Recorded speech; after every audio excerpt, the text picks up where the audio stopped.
53rd conference, we concluded that we're now entering a second phase of our transition. Having come from a vicious racial past with systemic exclusion, it has been a very difficult period for us in the social transformation sector, and we remained with pockets of areas that we've not been able to address, and more of those later. It is those pockets that have been very resistant to change that we will be taking through to the policy conference. We realize now that what we have is a cohabitation of society where poverty, inequality, patriarchy are still the dominant features of our country. A good starting point would therefore be the vision statement of the National Development Plan, which we adopted. The NDP's vision statement envisions a South Africa in 2030 where we as South Africans, as a collective, working together, create a society where we have created a home where everybody feels free, yet bonded to each other, where everybody embraces their full potential, where we are proud to be a community that cares. The NDP statement also envisages a society where in 2030 we will have answered the questions about who we are, which is our national identity.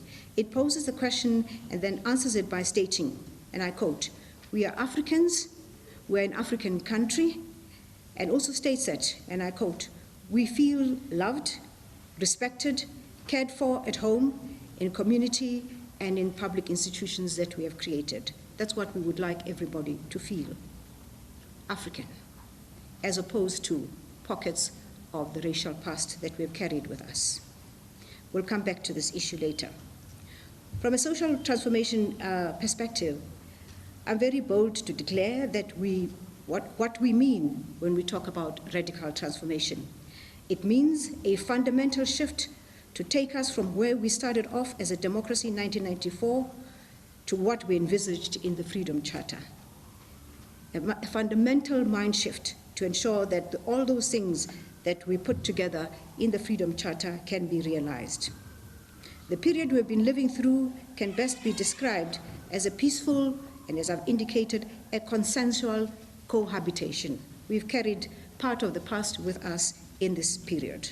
We've got to move away from that. This is why we're now calling for a mind shift to allow us to deal effectively with those very strong remnants of the past, like racism, and a mind shift that allows us to deal with all forms of discrimination decisively, a mind shift that allows us to deal with extreme inequalities effectively, a mind shift that forms the center of all movements going forward, a mind shift that is intolerant of patriarchy, a fundamental shift that ensures that children enjoy the full protection of all in the country, and especially their homes.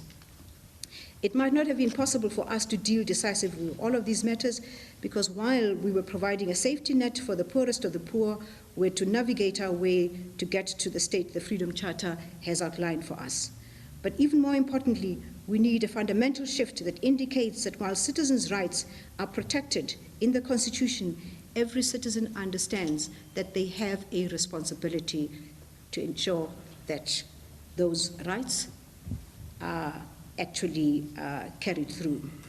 And this is something that we don't find in the Constitution. We find it, however, in the Freedom Charter, and we would like to emphasize it in the ANC, that citizens have a responsibility. It is not just rights that are given to them, it is also responsibility towards each other, towards the state, and towards those institutions that are put in place to have a functional society. We therefore would like to ensure that everybody participates in allowing the minister to sit down. We participate responsibly to let her settle down. Good morning, Minister. Good morning. I did apologize on your behalf. This is a very easily forgotten and substantive element in negotiating our way through the past period, that of responsibility.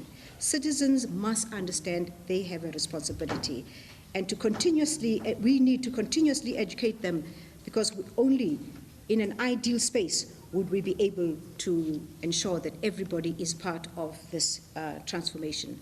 For today's discussion with yourselves, we would like to bring out a few issues that we previously might not have been able to deal with, because the environment that was created after 1994, as I indicated, was a consensual cohabitation. Now we're moving into a certain mind shift.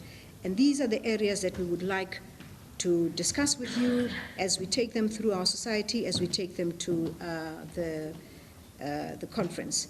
We would like to deal and understand the issue of racism and how we can rid society of the issue of racism. We have attempted as a transformation committee to deal with the issue of racism, but it was felt that it was perhaps too premature for people to absorb what we wanted to put across, and in fact we withstood the risk of reversing all the gains. We feel now we've reached a point where we can deal with the issue of racism as a society, as a committee, and see how we can ensure that we can eliminate all of these stubborn stains in our society. We would like to deal with the issue of creation of a national identity, that we are African, that all of us belong to South Africa. Hopefully by the end of 2030, we will no longer have somebody serving us in a restaurant saying two blacks sitting somewhere. We are all Africans, we are all South Africans. Most countries that have had a past like ours deal with themselves in their national identity. You will not have a white Motswana or a black Motswana. We are hoping that by 2030 we will all be South Africans, identifiable in that way. The reason why we still remain in some of our institutions with black, white, Indian attached to our status is because we wanted to make sure as a government that we have kept to the program of transformation, that we have ensured that we can affirm people who were previously disadvantaged. But it is time now to rethink this and actually find a way of identifying ourselves, purely as I'm a South African. The issue of a national consensus is one of the issues that we would like to discuss. The feeling of belonging together, black and white, and ensuring that we can rid ourselves of those stubborn elements of tribalism that still exist, wherever we may find them. And any feeling that deliberately excludes the next person, these are issues that we need to find a national consensus about and make sure that we can move forward as a society completely transformed. We want to deal with the issue of the protection of the child. We'll come back to this issue later. It's a very important one. We would like to make sure that we can protect women, especially vulnerable women, abused women, etc. We would like to make sure that we can have a reversal of apartheid spatial patterns that continue to reinforce exclusion. We would like to make sure that sport and an active mind are central to our transforming our society. We would like an active, participatory, and fit society to take us to 2030. That covers most of what we are about. But each one of these will be unpacked as we go along, and we have our support staff here who will be able to answer most of the questions that might come out of here. We're discussing what we're discussing now as we prepare for the policy conference, because we would like to make sure that we build out of that a society where we are proud as South Africans that we care, a society we need to build with more equal, a feeling of more equality, guided by the principles of solidarity. And I'm proud to say that this commission here has led government policy decisions on most of these matters. Chapter 11, for instance, of the NDP document on social protection was largely informed by discussion held by this particular committee, and the social comprehensive security framework as well. The current policy document expresses the need to speed up the implementation of the social protection flow outlined in the NDP and Government Outcomes 13. This will require better coordination and implementation by the state. I'll talk more about this later, or allow the DG to talk, the acting DG to talk more about this later. Going back to the idea of creating a society we fought for, which in the NDP is described as a home where everybody feels free and yet bonded to each other, we cannot create the society where we all feel free unless we eliminate violence against women, violence against children, violence against the most vulnerable. These are issues that confront us as a Social Transformation Committee on a regular basis. These are the screaming headlines we find in newspapers on a regular basis, 23 years into a democratic state. To create this society wherein we all feel free, we must eliminate this violence. It is at the core of what the Minister for Women is responsible for. The STC has always been concerned about these issues. Our policy proposals are underpinned by the view that the Social Transformation Committee is linked to the creation of a positive society with positive values, where there is a nexus between a changed mindset and the consciousness around race, gender, ideologies, and any ideology of superiority of one kind or another. Therefore, this policy document is guided by the declaration of the Programme of Action of the National Social Cohesion and the National Building Summit, which was held in Kliptown at the Walter Sisulu Square of dedication in 2012. We need government, civil society, and other formations to revisit this document so that we can indeed radically transform our society. Of course, the ANC must take a lead on these issues and work with all key stakeholders so that we can manifest the vision of the NDP as of a truly inclusive society. The policy proposals build on past resolutions to improve the livelihoods of children, to build a robust child protection system. This includes the accelerated implementation of the comprehensive Early Childhood Development Program, taking into consideration the proposals of the National Development Plan.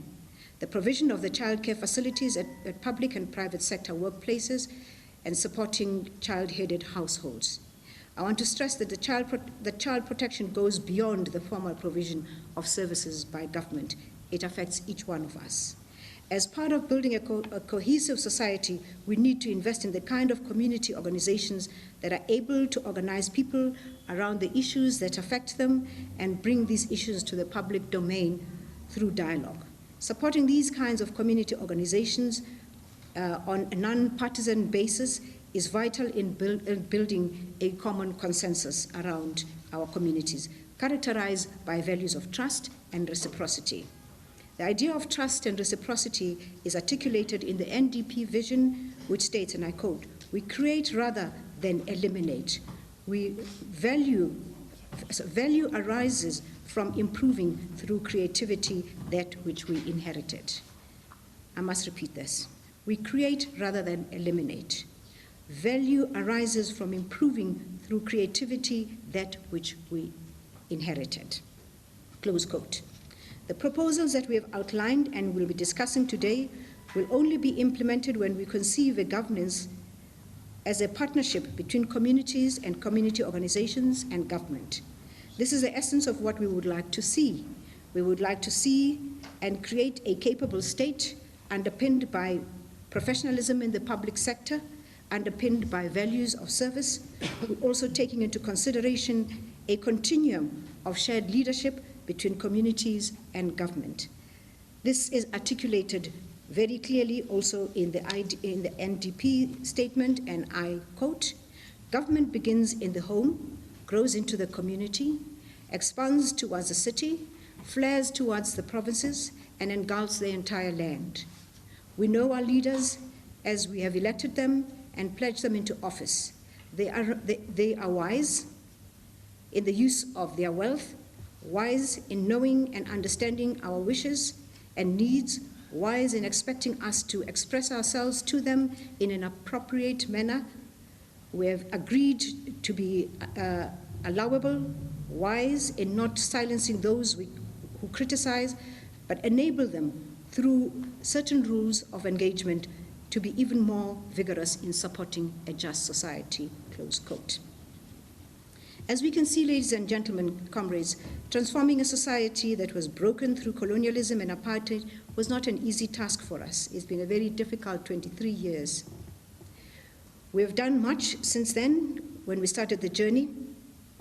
The policy proposals in the ANC document on social transformation and the manner in which these are articulated will contribute greatly in an inclusive society where we all feel we belong and will contribute through active citizenry.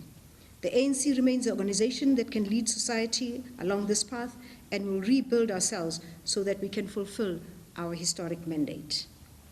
Now, I need to go back a little more to the issues that I raised of emphasis, just so that we are focused on some of the issues that we will be taking to the policy conference. The issue of racism.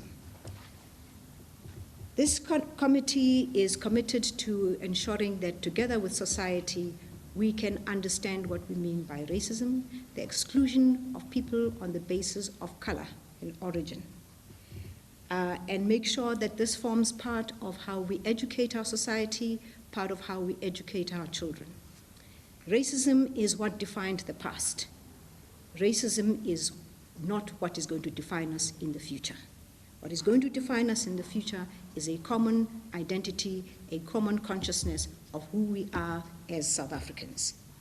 It has been very difficult to deal with the issue of racism.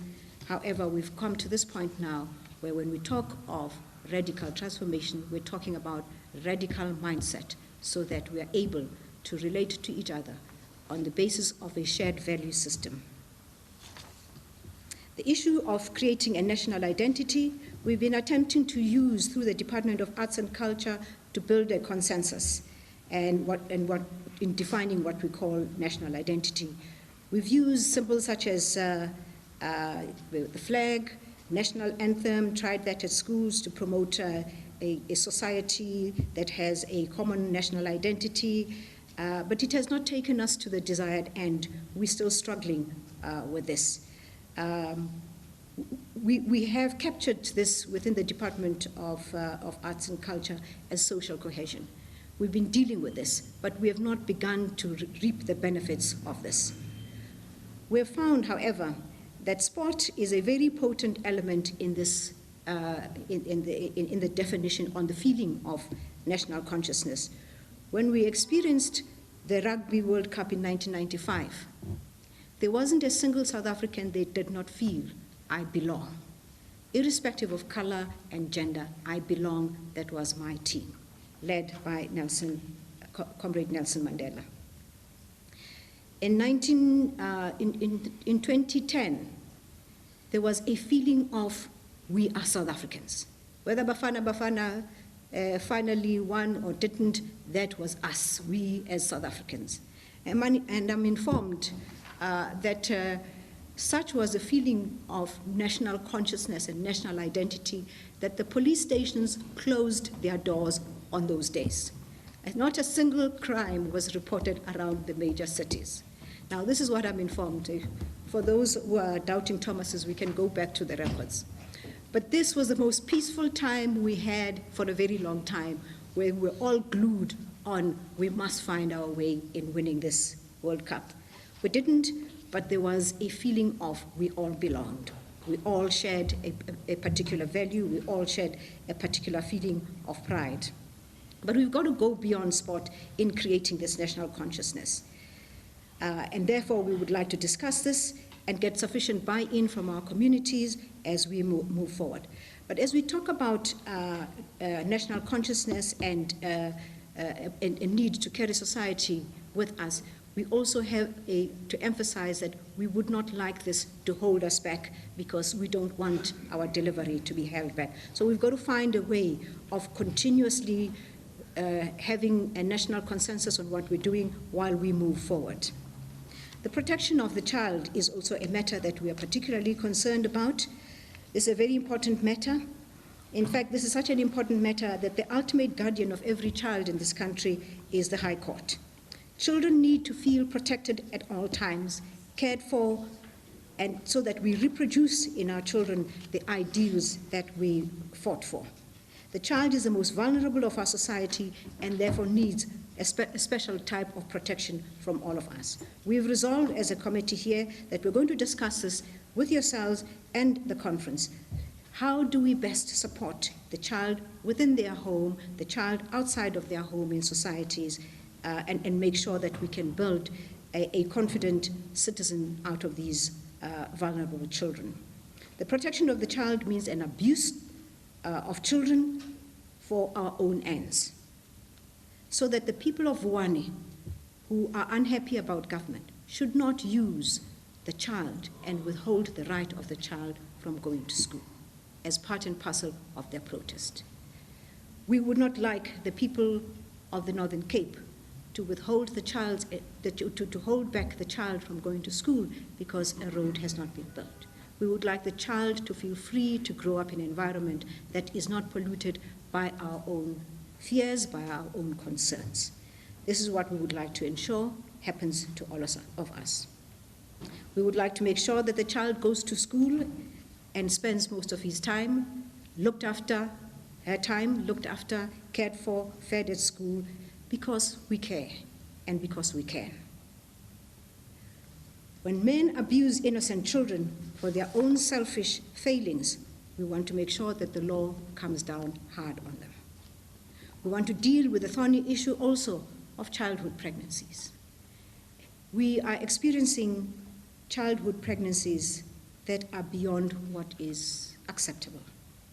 And we would like to deal with this, and we know it's a very thorny issue, but this impedes the child from enjoying their childhood, and we want to make sure that we can discuss this. We want to discuss the issue of the reversal of apartheid spatial patterns, because for as long as we live apart, we reproduce the patterns of apartheid, the culture that apartheid had created of apartness. That, ladies and gentlemen, summarizes what we would like to bring across to you. You have the documents. I hope they have been circulated. We are ready for your questions. We have our trusted team of advisors and DGs. We have the minister here, we have the deputy minister here, and we are ready to engage with you and answer any questions that you might have. Thank you.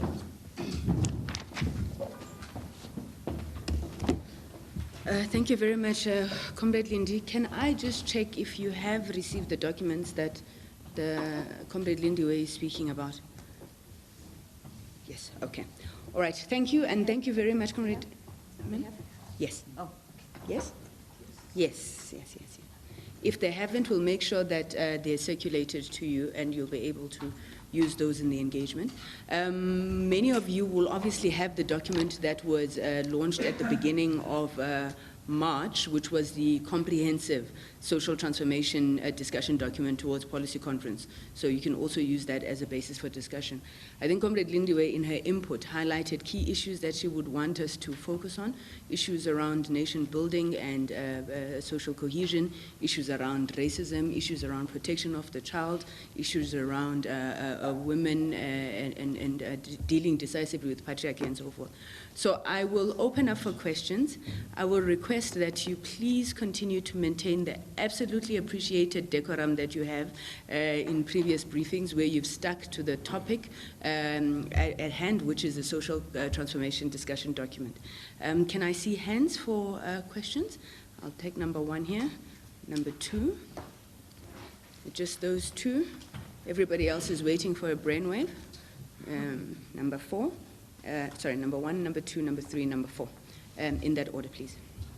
My name is Marco. Racism continues to rear its ugly in the country. Is the ANC admitting that it has failed to deal with the issue of racism since it came to power in 1994? Thank you. Number 2.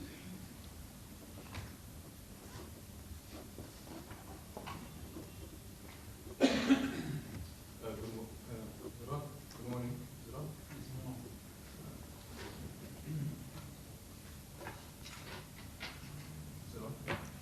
Okay, I don't know if you guys can hear me. Yeah, perfectly. Okay. It's Aldrin St-Pierre from SABC TV News. On the issue of social cohesion and nation building, is it probably the case that what has happened post-1994 is that as a country and probably as government as well, the project on black consciousness has been abandoned. Now we speak of social cohesion, but we're more calling on white people to come to the party and forgetting to speak to even the black person wherever they find themselves, to know their worth, to know what it means to be a black person in South Africa, and to know that you are also an equal to the white person who stands right in front of you. Because we see what happens, for instance, in the workplace, where Peter will do something, and there's no DC for Peter, but there will be a DC for a Thabo. And the Thabo wouldn't take that matter up and would not make the argument that this is part of racism, because I believe that there is the lack of understanding what it means to be black and black consciousness, and having the ability to know that this is what I deserve as well as a fellow black South African. And looking at this document, should xenophobia not be part of what's being discussed as part of social transformation? Because dealing with xenophobia as a crime issue, it features in the peace and stability discussion document, instead of featuring in this social transformation document, where it is the ordinary South Africans who come in contact with the foreign nationals, whether they are here illegally or legally, and it can't be the project that it must be the Home Affairs Department that goes out to communities and speak about how communities must treat foreign nationals, where it should be a social transformation issue. If we speak about racism, if we speak about black and whites in South Africa, we must also be able to speak about how do South Africans and foreign nationals live in cohesion in the country. Thanks. Thank you. Number 3. Nati, can you help us in?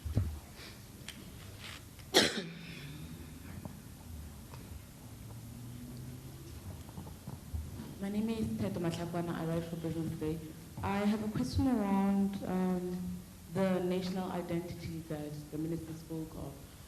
You mentioned reinforcing some form of national identity via the promotion of flags and the singing of the national anthem, for example. And you speak of how sports has been found to have built cohesion in the country. But I think it's quite common knowledge that the sports effect is quite temporary. The kind of national pride that you saw in 2010, for example, exists no more. You spoke of how you have in a restaurant 2 people who are referred to as 2 black people, a trend that you'd like to see change. But I don't hear anything specific outside of those sort of interventions that are obviously part of a temporary effect. I don't hear any more interventions that speak to addressing issues around the psyche of the South African, because I think that's fundamentally what has to change. And I don't know how much of that should be or has been considered in this document, and that you can elaborate more on, because I think that's important in sort of getting the conversation to where it should be, instead of being regressive in addressing it, because most of these issues we are all quite aware of, and we are quite aware of the kind of impact it has. The other question I have is around the protection of the child. And I'm going to refer to the issue that happened or that was discovered in Raglu in the Northwest. The country was quite appalled by those pregnancies of those learners in their hundreds, and rightfully so. But the question and the disturbing part is there has not been a program that has sought to dig within the schooling system these trends, but to not only stop them, but to ensure that the teachers and the education system itself takes responsibility and somehow finds ways of meeting some or creating some policy adjustments to how they function as educators, in order to ensure that these issues are reported for what they are, that we can talk of statutory rape when it's statutory rape, and we don't have issues where we talk of teenage pregnancy outside of that very fact, which is more important than anything else in rooting it out. So if you could just elaborate on how the protection of the child will focus on that specific issue that I feel has been unaddressed. Thank you so much. Thank you so much. Behind you. Good morning, Nicholas Barr from ENCA.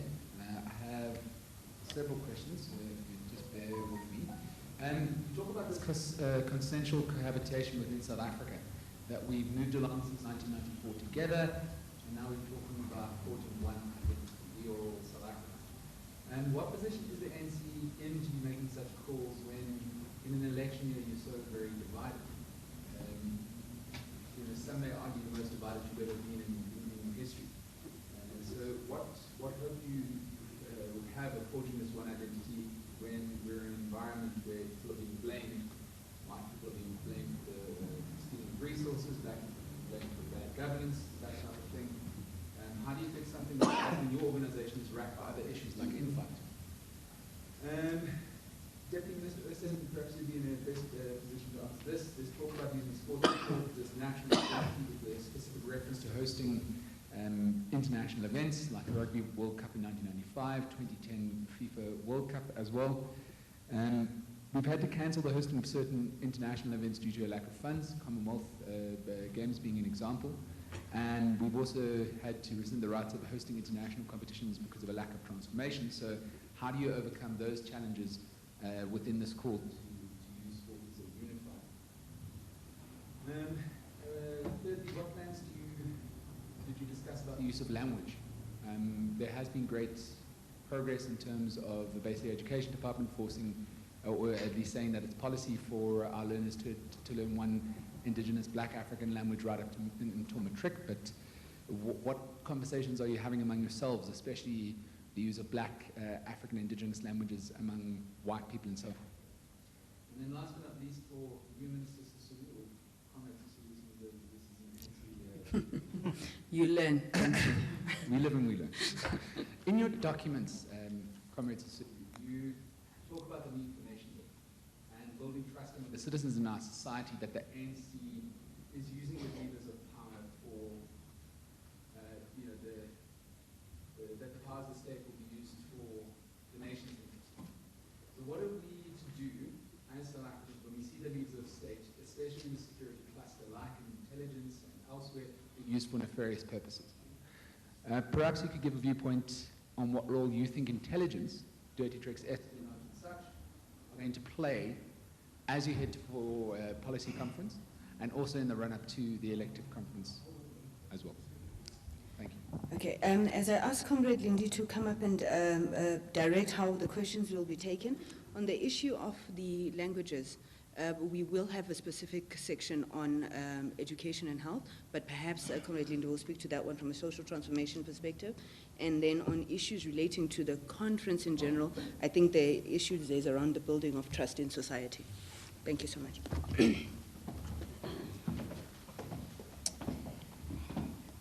I'll just deal with two questions here to break the ice and ask Minister of Women to deal with the issue of the protection of the child, pregnancy, and etc.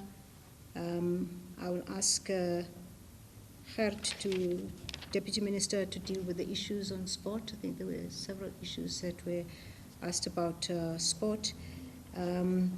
There are questions about our attempts at nation building. We have the ADG, or DG of Arts and Culture, and we still have remnants of black consciousness amongst us, including myself and the gentleman there. So to just make sure that you answer that question as well.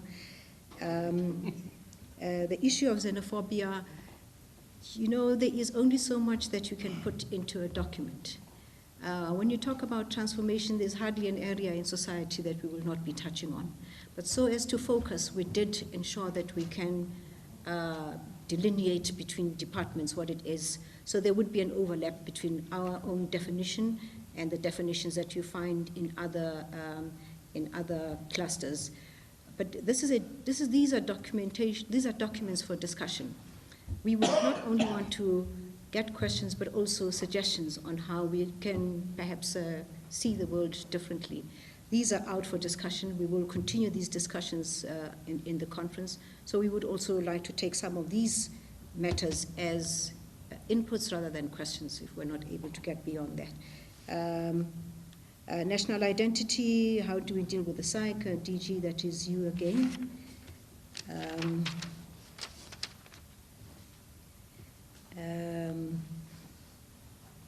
can I ask the Minister of Women to deal with the issue of language? What do we do about language? Should we not, I think the question, I understand it, is so that we are able to create a national consciousness and a national identity. What are we saying about the use of black languages for white people? Did I understand you correctly? Are you going to be comfortable with that?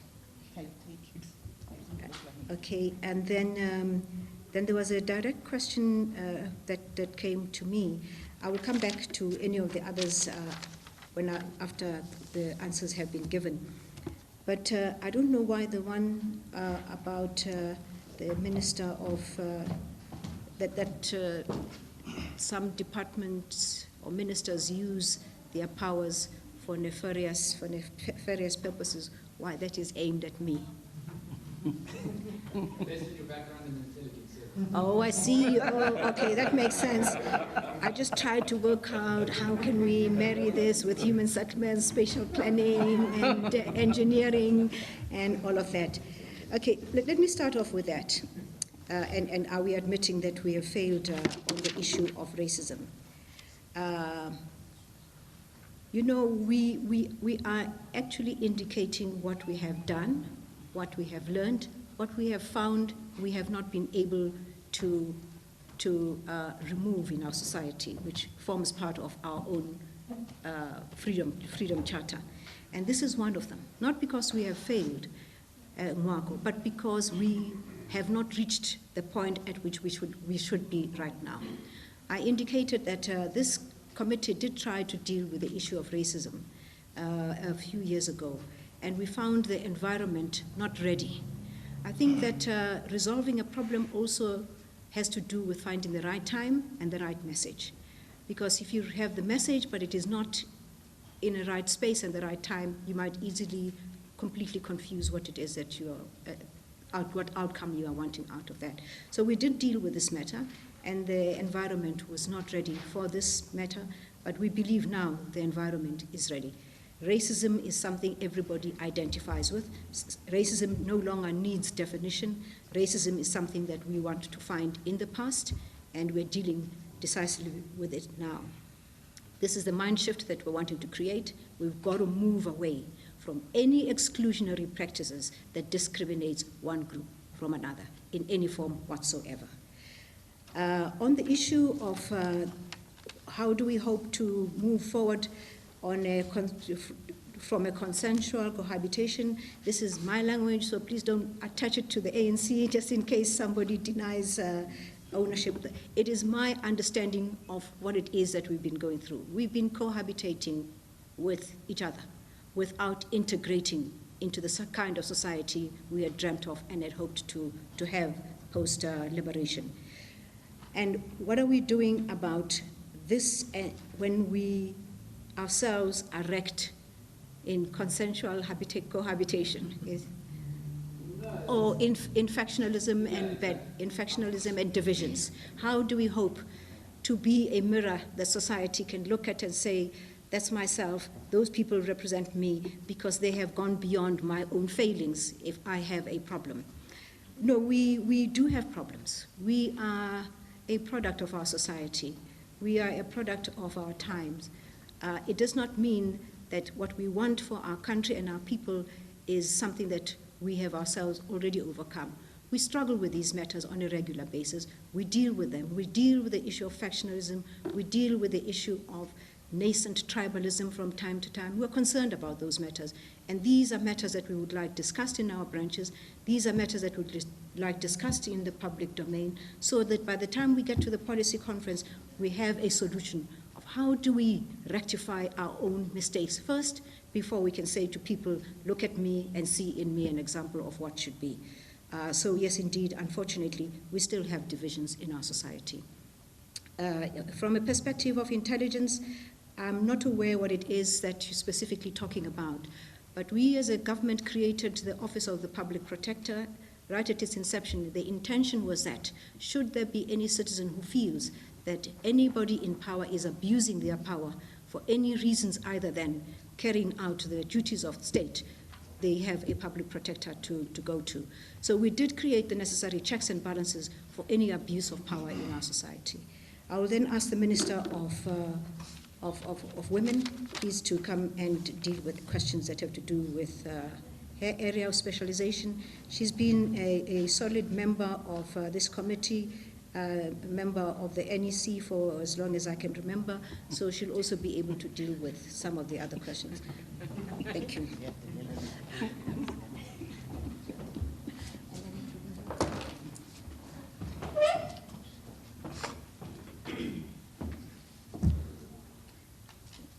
Thank you very much, Minister. Just to deal with the challenge which is faced by children, but also the prevailing cases which we have in Northwest. I must indicate that whilst as government we continue writing laws, but also we find ourselves in a space where various laws have good intentions, but some of them lead to negative results.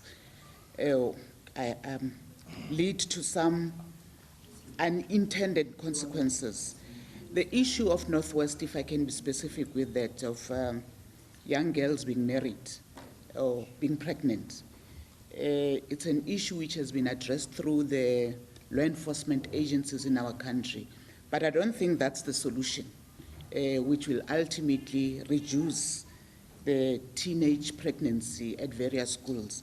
The other day we were having a discussion with Minister of Basic Education.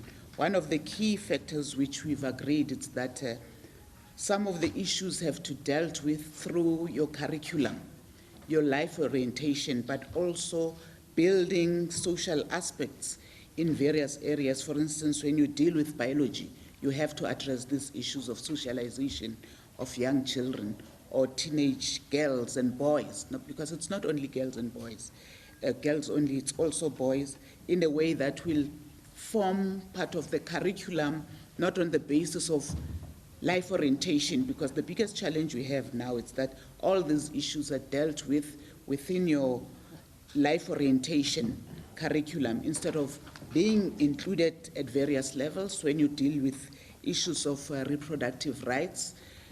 That needs to form part of our education system. When you deal with issues of biology, they need to be integrated into that for young girls to understand how are they socializing in various areas. One of the issues which I think as part of social transformation, it's the issue where there's an unintended consequences which we are picking up as the Department of Women when we're involved in dialogues. It's the issue which in law, or part of the laws which we have passed, there are contradictory mechanisms. One of those, it's the area of, in one of our provinces, I'm not going to mention, where we have identified through Stats SA, where you find that there are kids of the age, between the age of 12 and 17, who are married. And these are some of the issues, and when you look at that, it tries to deal with one of the issues which you've raised, the issue of statutory rape versus your Children's Act, which allows girls as young as 12-year-old not to consult with their parents, for instance, when they go on abortion. So these are the factors, when you look at the law, whilst it has good intention and protect the girl children, but it also has other negative effects. And linked to that, as I say, that you find girls of age between 12 and 17 who are married. And when you compare that, you also look at Minister Mtwaledi's She Conquers, the program which was launched by Deputy President last year, addressing the issue of ensuring that young girls from the age of 14 up to the age of 24, they are kept at school, but they are also encouraged to continue being educated. Those laws which we have passed also contradicts that. And I must also say, then you find that when you talk about these girls who are between the age of 12 and 17, and I think it deals with the issue of teen pregnancy too, you find that the same age or young boys in the recent study published by Department of Health together with the World Health Organization, where it has been discovered, especially here in South Africa, that we have girls between the age of 14 and 24 who are HIV positive. But when you relate and look at that in terms of their peers, boys, the boys are not HIV positive. So it's all those kind of issues which are a challenge as we move towards improving the quality of life for teenagers, for young people, but at the same time there are unintended consequences which arises out of that.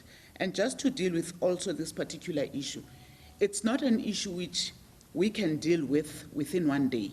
It's a process, it's a patriarchal society which we come from, which has been there for many, many years, where the issue of the girl child has never been a priority. With the laws we are passing right now in protecting the girl child continues to be a challenge. The other issues I've indicated, the issue of the girl child. We have legislation within the Child Act or the Marriage Act which allows the marrying a 14-year-old, a 15-year-old with the consent of a parent. So if you look at that law which gives a consent, you look at a law which says a child at the age of 12 can commit abortion without the parent's consent. But also when you look at that, the other one, it's about the statutory rape you're talking to. All these laws, if you pull them together, there are contradictions. And I think these are some of the issues as the STC, which we've got to start addressing. How do we harmonize? How do we protect the girl child? How do we make sure, whilst parents have rights, but also they're not involved in the consent of marrying their kids when they're supposed to be at school? But looking at what Minister Motsoaledi has come up with, the issue of the campaign on She Conquers, and making sure that quality education is given to young girls up to the age of 14, it happens, because that affects girls and boys are not in there. So these are the issues, as you asked there about Northwest, which relates to, we've got to review or revisit our various legislations and make sure that they talk to each other, but they are able to protect the girl child. Because the key issue now is that their girl children get protected, but also get exposed within the same laws. So we've got to look at how do we harmonize our laws in a way that advance the interest of the child. Anything else, Minister? Please feel free to respond to. I think these are the issues, but I must also add to say we're having national dialogues which intend to deal with issues of women abuse and children. The dialogues were launched by the President in Limpopo last year. We will be visiting the next province in really trying to get to the causes and the problems. Why are there no remedial measures? And the issue of socialization in our society, why is it not getting better? But where we continue to see that young girls and women continue to be vulnerable in our society. The last point I also want to raise as we deal with dialogues, it's also how best can women get empowered for them to be able to have self-confidence and be able to find themselves in spaces where they can work and take care of themselves. These are the issues which we are dealing with. As I speak, our next dialogues are going to be held in Mpumalanga, in going to various provinces, partnering with various stakeholders, civil society, business, government departments, in making sure that we are able to find mechanisms which can advance and protect not only the women but also the children. Thank you.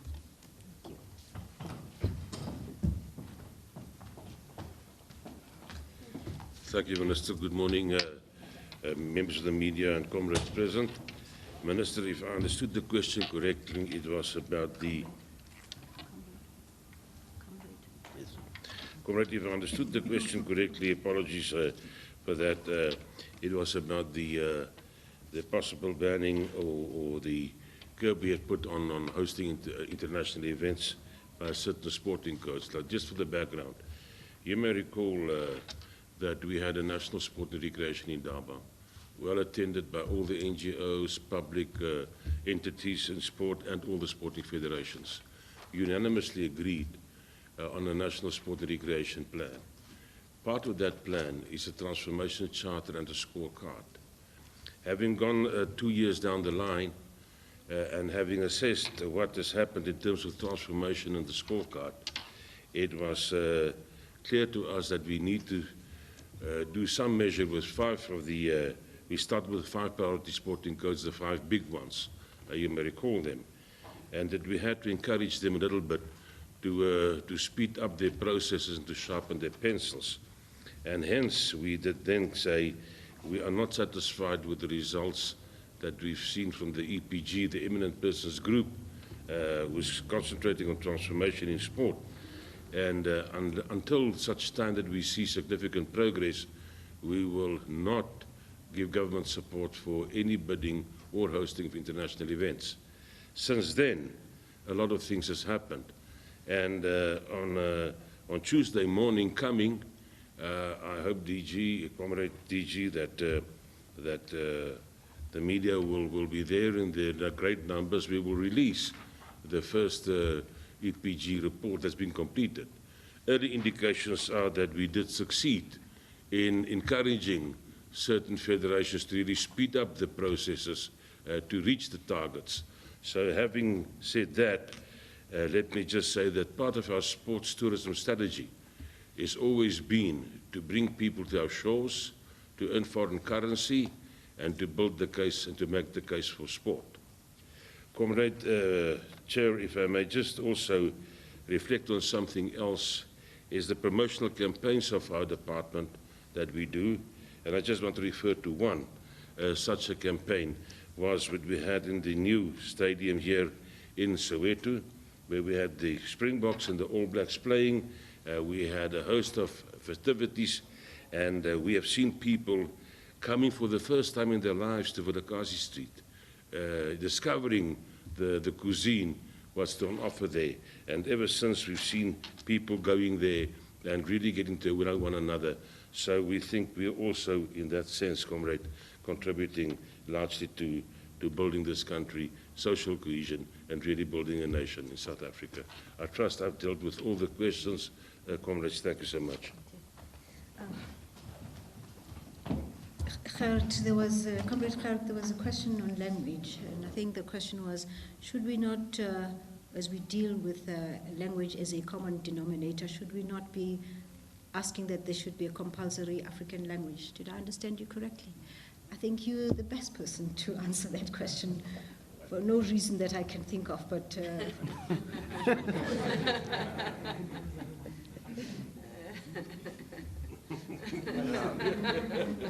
He also speaks Setswana. He speaks Setswana. Oh, okay. Kena mo la to hare ba Setswana, re to kopana we na u re ke bua le wena. Ha o ngutla bona komre. Yes, ye puta bona. That's it for you. That's it for you.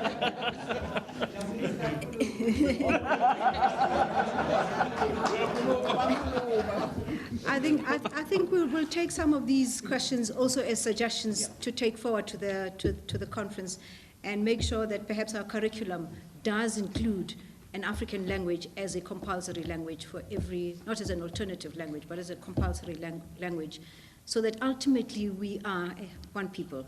And I thought I had him on the back foot. He really rose to the occasion. Thank you very much. There was a question here that would be dealt with by arts and culture. Thank you.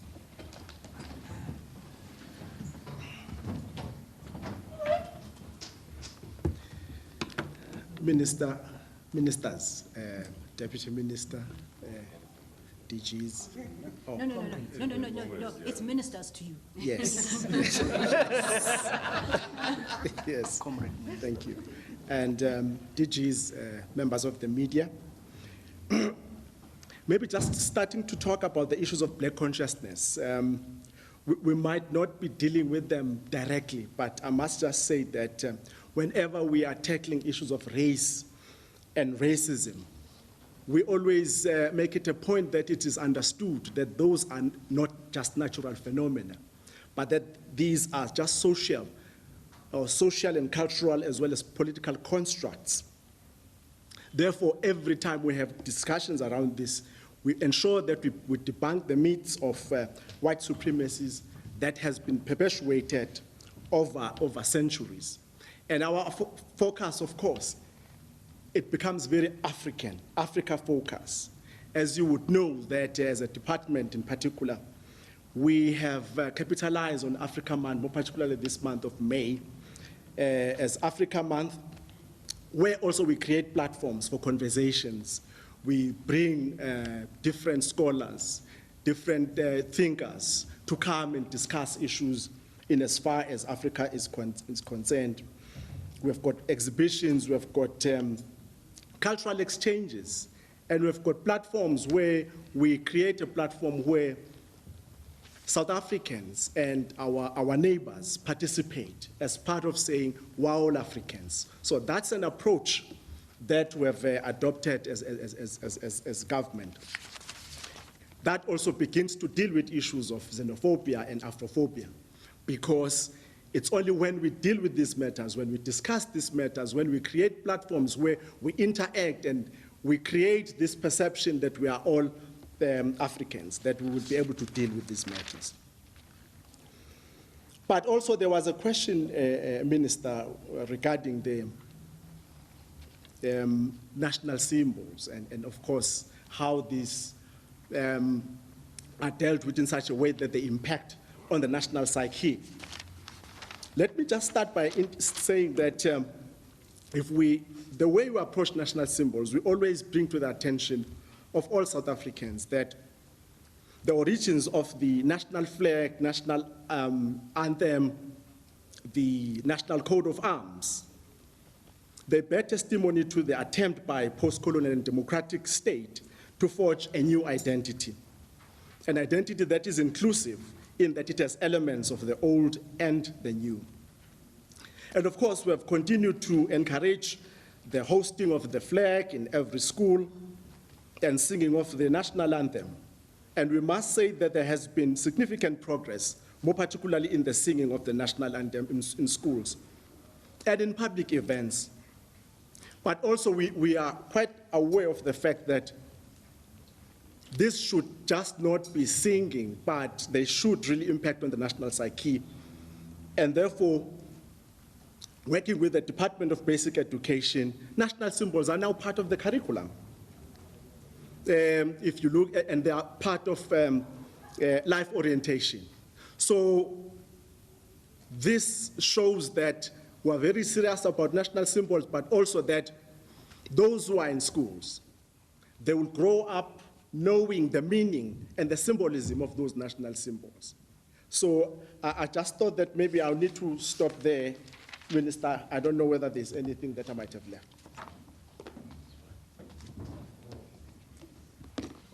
Thank you very much, and thank you to the panel for those comprehensive responses. It's 11:15. We aim to finish at the very latest by 11:30, so I'll take the last round. Please keep it as short and succinct as possible so our answers can be the same. Can I see hands? And let me start with those who haven't spoken. Number 1. Number 2. Aldrin, you'll be number 3. Number 4, and those are the last ones. Thank you, in that order. Good morning. My name is David SABC. Minister, there is no dispute that the ANC has done a lot since 1994 in terms of social transformation. But the question is, have you managed to take South Africans along through this path of social transformation? And I'm saying this against the backdrop of what has happened over the past few years or so. For instance, if you look at the Social Cohesion Summit that was held in Kliptown, Walter Sisulu Square of Dedication to be precise. That was meant to be attended by all South Africans to deal with the problems that were facing them there. but we were with the hope that it won't happen again. And since then, a number of attacks on foreign nationals have happened. So that on its own, the question is, have we really involved them in that process? And if you look again at what happened in Wuhan, for instance, in Wuhan, where people felt that they were not sort of consulted when they were forced to move into one municipality, a decision was taken despite the fact that they raised concerns. And again, the minister has just said that it seems there's a contradiction within our law, especially if you look at the 12-year-old having the right to an abortion, and at the same time the law says it's illegal or it's criminal to have a 17-year-old, a 16-year-old being impregnated. Have you really sort of involved, especially ordinary people, when we formulate this constitution, when we draft these laws? Because it seems some of the things, they were not part of it. Or were we only rushing to have the best constitution that is regarded the best in the world, informed by Western countries? Thank you. Thank you. Behind you.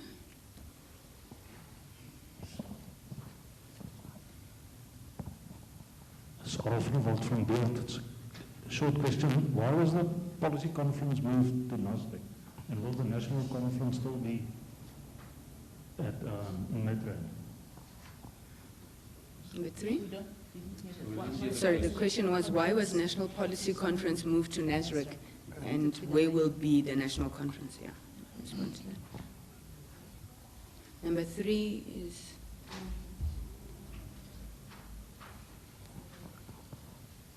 I just wanted to ask about the social wage input in the document. There's mention of a need for there to be accelerated work in ensuring that the social security, comprehensive social security strategy is implemented. What is the progress with that, and what are some of the issues that are outstanding in ensuring that South Africa gets that policy legislated? Because there has been discussions for quite a while at NEDLAC, and the Deputy President updated the nation earlier on this year about its status, that there was still some work to be done. What exactly needs to be done? What are the hindrances in getting that done and approved and finalized?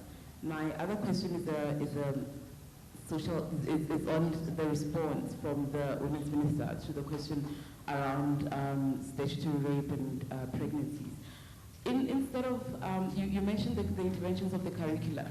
Instead of teaching, for example, life orientation, which deals mainly with anatomy and that sort of question, is it maybe not time that South Africa, given the high rate of rape and quite abnormal rate at that, considers teaching rather about rape culture, teaching the boy child and the girl child about rape culture, so that they not only have survivalist instincts but are able to ensure that they do not sort of fall along the same way. They know when to identify issues such as grooming at an earlier time to alert their parents and educators and so on, because there's quite a lot that can be taught to the children in order to empower them in ensuring that we don't have this scourge going forward.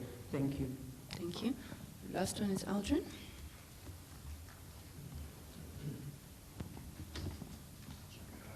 Aldrin Sampier again from the SABC. On the question that was just mentioned, sorry, is it DG or DTG?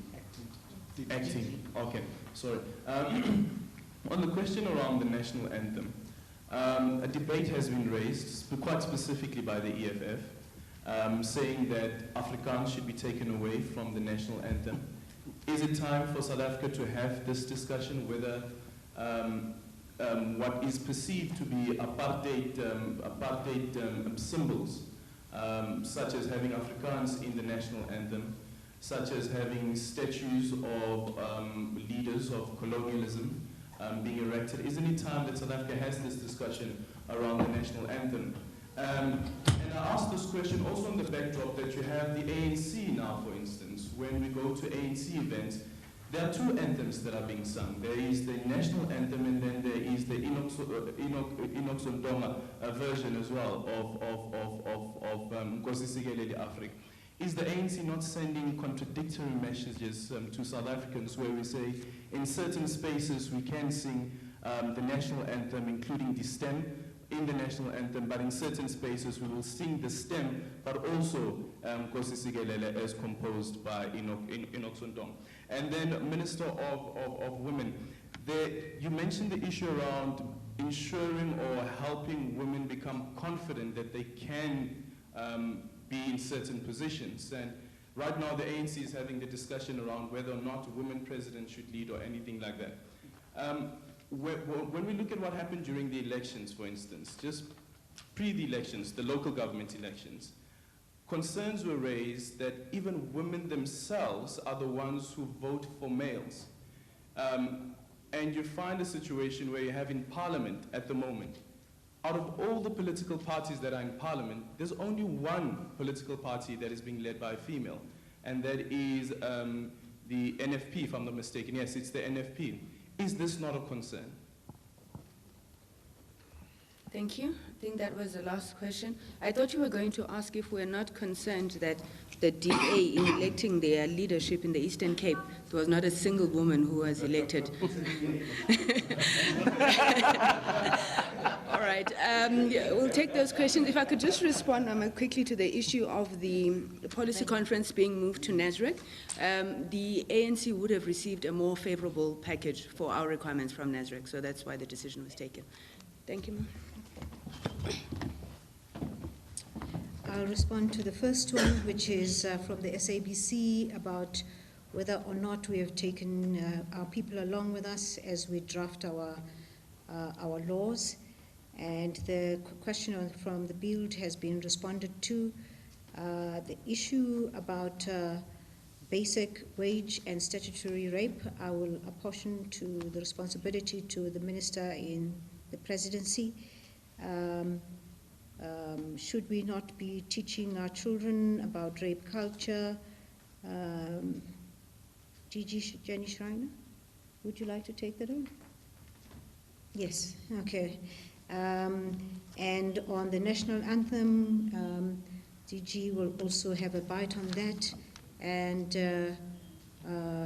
you have to answer the last one, Minister, on local government elections that here we are going on about women and empowering women when in fact we ourselves are falling short of the standards we want society to set for themselves.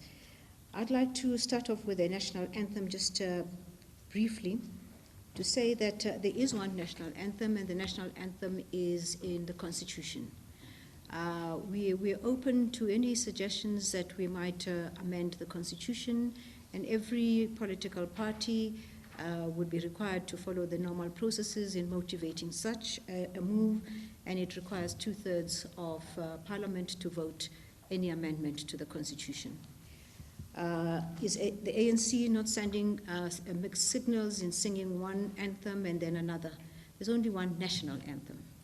However, the ANC has historically had its own anthem, and in ANC functions we sing our own anthem. Agreed with the partners on a national minimum living wage. Susan. It's all wages, but the issue is that, as we know, that the purpose of a national minimum wage has been deliberated upon by the various stakeholders and agreed on a national minimum wage. It's not a living wage. I need to clarify that, because living wage will incorporate your social grants, your pensions, what other factors which are built in, the issues of saying those who have access to food parcels, in making sure that it contributes to their well-being. That will be packaged within your social wage. But where we are as a country, we are one way in addressing the issues of social wage, even if it's not comprehensive. I'll also add to that one of the debates in which you are dealing with right now, it's about the issue of child care. It's one of the debates we're having to say, given that there's a responsibility of child care, how do you define it? There's the issue which we're talking about now, unpaid work. You know, as a mother, you're not paid for taking care of your child. So that's what we refer to when we talk about social wage, recognizing unpaid work which people perform, especially women, and not being paid for, but seeing as an obligation or a responsibility for women. These are some of the issues which, when you talk about social wage, will have to be recognized. And where we are, these are some of the debates which are extensive, we're engaging, but also recognizing that we can't deal with issues at the end of the day or take decisions which we cannot effect. We've got to recognize that when you deal with social work, there are various aspects which you've got to recognize. But as we are right now as government, together with the social partners, labor and business, there's been an agreement on a national minimum wage, which says no person must work for less than 3,500 per month in South Africa. You raised the issue of statutory rape. I think the issue of which you are raising, I will also touch on the issue of education, what goes on at school. Basic education has various programs of socializing both girls and boys. They've got various camps which they conduct as Department of Basic Education in really trying to deal with the socialization of our young people, especially when they're still young. It must not be when they're old that you come up about socialization. And I think it's a program which is there. They have camps or retreats at various times which brings both girls and boys in trying to socialize them in making sure that the issue of equality, issues of respect amongst themselves, and recognizing that both girls and boys are equal and can perform. The only thing it's about their capability. They must not be judged on the basis of being girls and boys. That is going on within the Department of Basic Education. And it forms part of their life orientations at various levels. And coming to the next issue of 50-50, Adrian, because that's what you're raising. It's very interesting that the issue of equality, it all revolves around the president. We don't look at the issue of the empowerment of women, the capability of women across the board. And I think it distorts our discussions, and it distorts the empowerment of women playing a key role in society as if it's confined around just a president. There are women who are involved at various levels, C positions, very competent. So I don't think we should narrow the debate or the discussion around empowerment of women and their capability just around the issue of president, because we have many women who are capable. If you look at the private sector, there are many women who are playing critical roles, not because they are women. They are in those positions because of their capability. And that's what we need to look at this particular debate. And I know that we always want to say it's NFP only.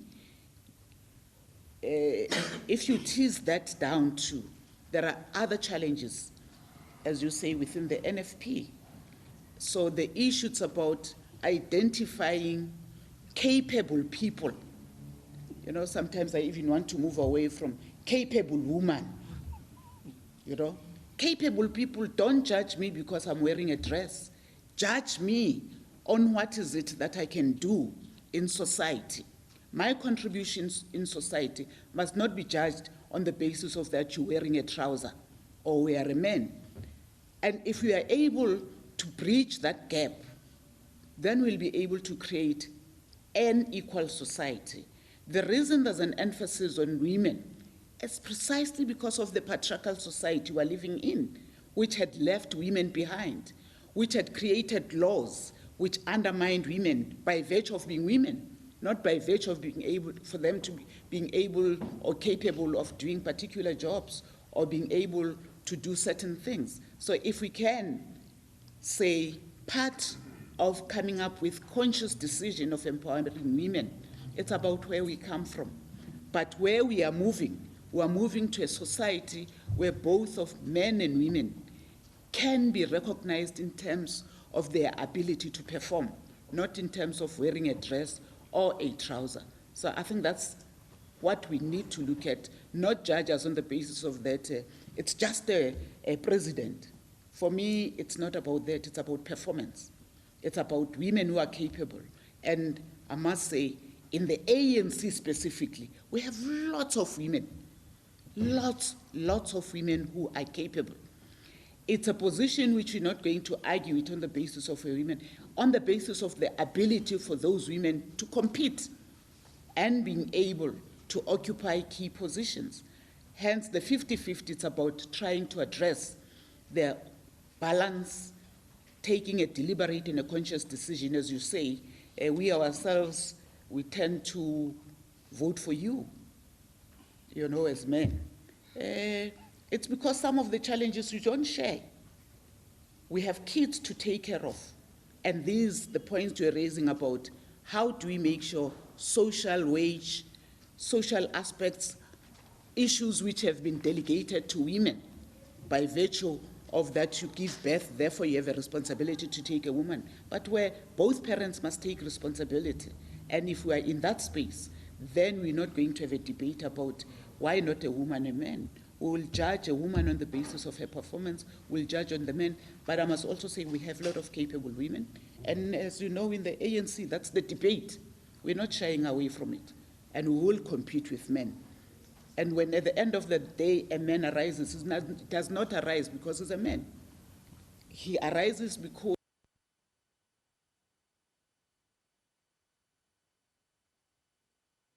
so I think we need to move away from the narrow debate of just presidency when we don't recognize all other areas where women are making a contribution.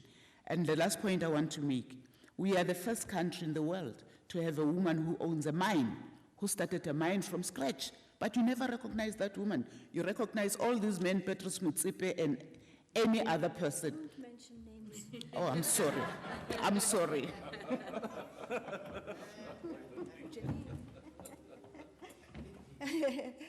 I should have known not to allow Comrade Susan to come and talk about women here because she gets so passionate. And I was a bit perturbed when she was delineating between whether people are wearing dresses or wearing trousers, and I thought, okay, then on times when I'm wearing trousers, I'm not a woman. Shall we now ask the DG in the presidency to deal with the issue of should we not be dealing with rape culture in our education system?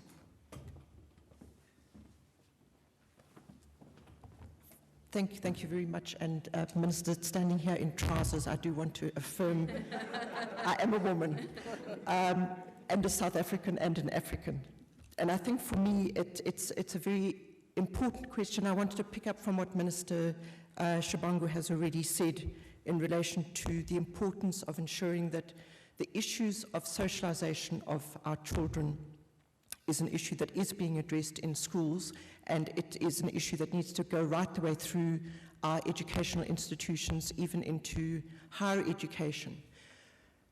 Indeed, the issues of our attitudes between girls and boys, and the issues of the right to say no, and the issues of power, which lies in the phenomenon of rape, need to be something that is addressed very thoroughly, not only in the school situation, but it links back to our social cohesion. So it links back to whether we are addressing it in our LO programs in schools, it links back to whether in our families we are bringing up our girl children and our boy children to understand the issues of sexuality and choice and the right to say no, and the right to, that there is no right to abuse power in relation to sexuality. It also relates to our religious institutions, the extent to which they bring up and grow our children with moral values and a respect for human beings. It also relates to our traditional cultural practices.